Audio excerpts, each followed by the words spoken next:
Alright, well, come in, have a seat. We've got a presentation for you. Okay. How are you doing tonight? Did you see some good exhibitions already? Alright, well, anyway, our presentation is going to be about shellshock. And by the way, do any of you know what the IDU, or the interdisciplinary unit, actually is? No. Well, if not, then an interdisciplinary unit combines knowledge from like several subjects to create an understanding which relates to both of those subjects. So for this instance, we took knowledge from history in the form of facts and English in the form of poetry and literature to combine the knowledge and see perspectives on World War I.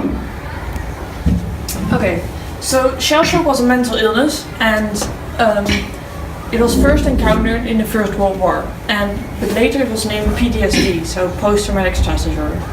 And we wanted to find out how it was possible that a world war could create a whole new mental illness, and that's why our research question became: to what extent did the experiences of Allied soldiers in trench warfare during the First World War result in shellshock, and how was this expressed in literature written by those who were directly and indirectly affected by shellshock? So, in short, we wanted to find out the living conditions and experiences through poetry of soldiers, and that could help us in understanding the causes of shellshock. So now we move on to the symptoms. So as shellshock was a mental illness, the brain was affected rather than the body, and this caused symptoms like confusion, poor concentration, loss of memory, and hysteria. And hysteria had actually some symptoms, such as severe nightmares, trembling, or dizziness. We also have some real footage from the Netley Hospital to visualize some of these symptoms, so from text to video. So here you see a man with severe spasms, and he is in a wheelchair, so he probably can't even walk.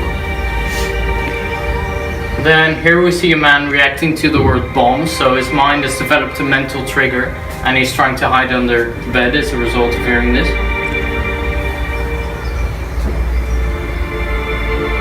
And this man here suffers from facial spasms. This man from trembling limbs while trying to walk. And this man is struggling to walk as well and trying to find his balance. He's confused and dizzy and can therefore not stand up at all. And probably has spasms too. Yeah. So then we move on to who could get shellshock. Well, any soldier or officer who served in the trenches or at the battlefield could get shellshock, as long as they were exposed to the 5 major causes of shellshock. Now, how many we don't really know, because a concrete number would only be able to be found from the diagnosed soldiers.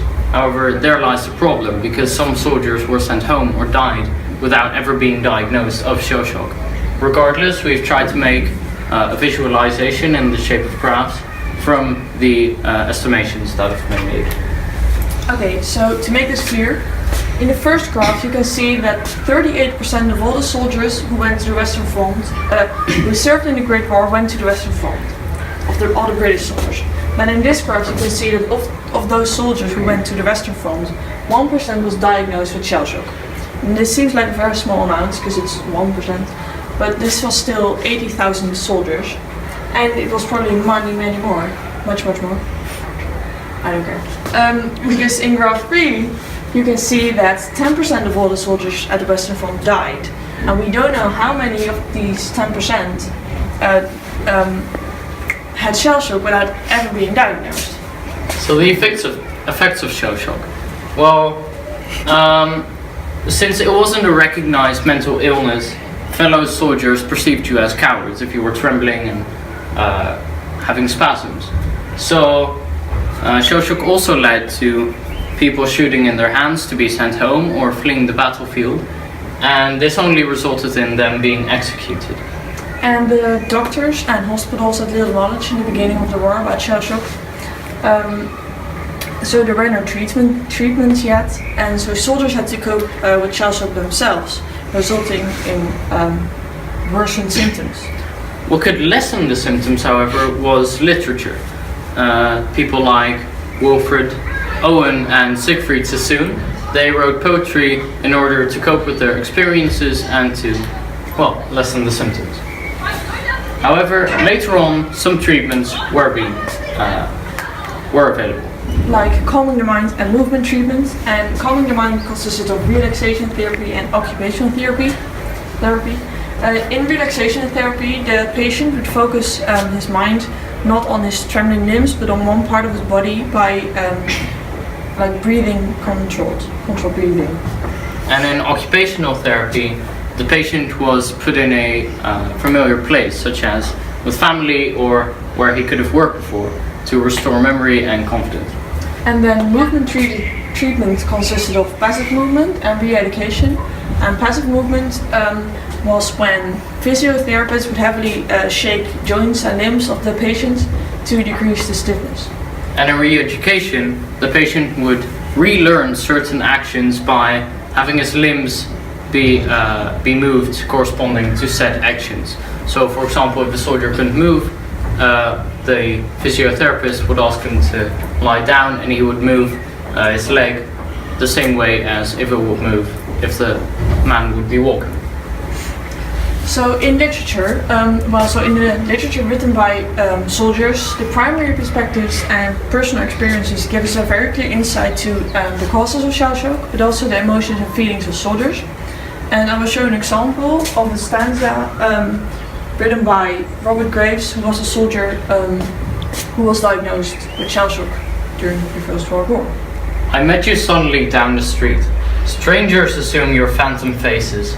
You grin at me from daylight places. Dead, long dead, I'm ashamed to greet. Dead man down the morning street. So in this stanza, Robert Graves expresses his visions about the dead man he had after the war, because he was a soldier and he sent these soldiers to. He was an officer and sent these soldiers to that dead. So in this stanza, he expresses the survivor guilt he feels, which was also an aspect of shell shock. So, what were the causes of shell shock actually? To answer that question, we've made 4 models displaying the 5 major causes. And additionally, we have recorded diaries and letters that we wrote ourselves to give you context to the models. That were actually inspired by actual letters and diary extracts from shell shock patients. So anyway, that was our presentation, and have a listen, have a look, and enjoy.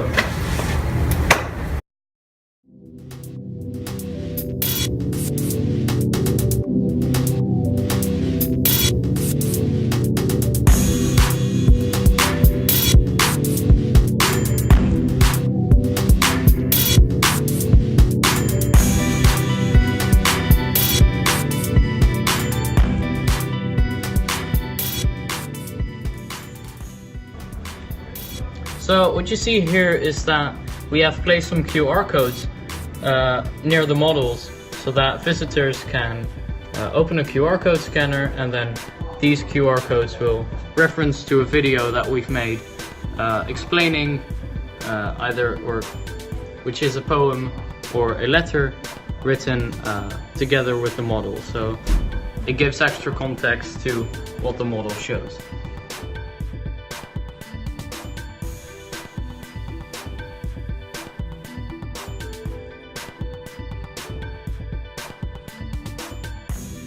This is model 1, it's living conditions in the trenches. And on the other side, we actually have, it's the same model, but it has the field hospital experiences. So here you see some rooms of how the soldiers would have lived.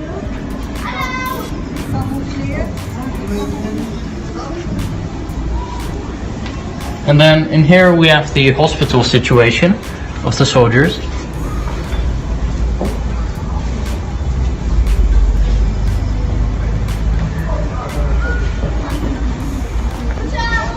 And these are some other rooms for officers.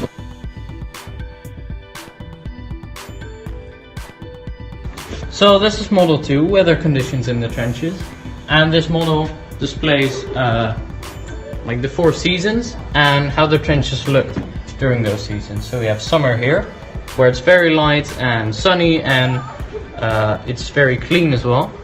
Then we have autumn over here. So there's been a bit of rain, the trenches are dirty, there's a lot of mud. Then we have winter. So you see there's snow, and like the trenches are even more dirty. And then we have spring on this side, when the light turns back and it's getting a bit more cleaner and going towards summer.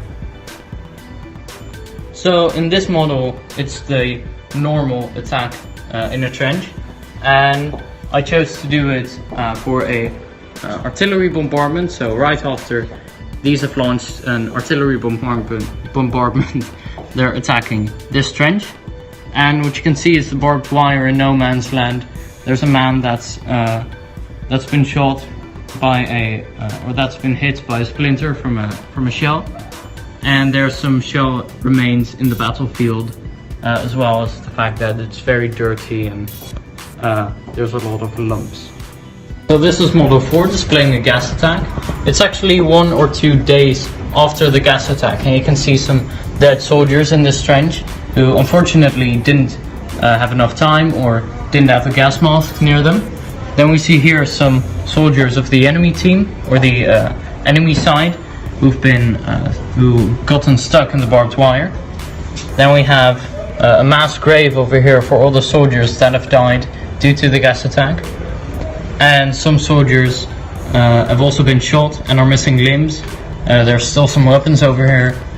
And this is basically because after gas attacks, the enemy would still come in and try to find if there were still living soldiers.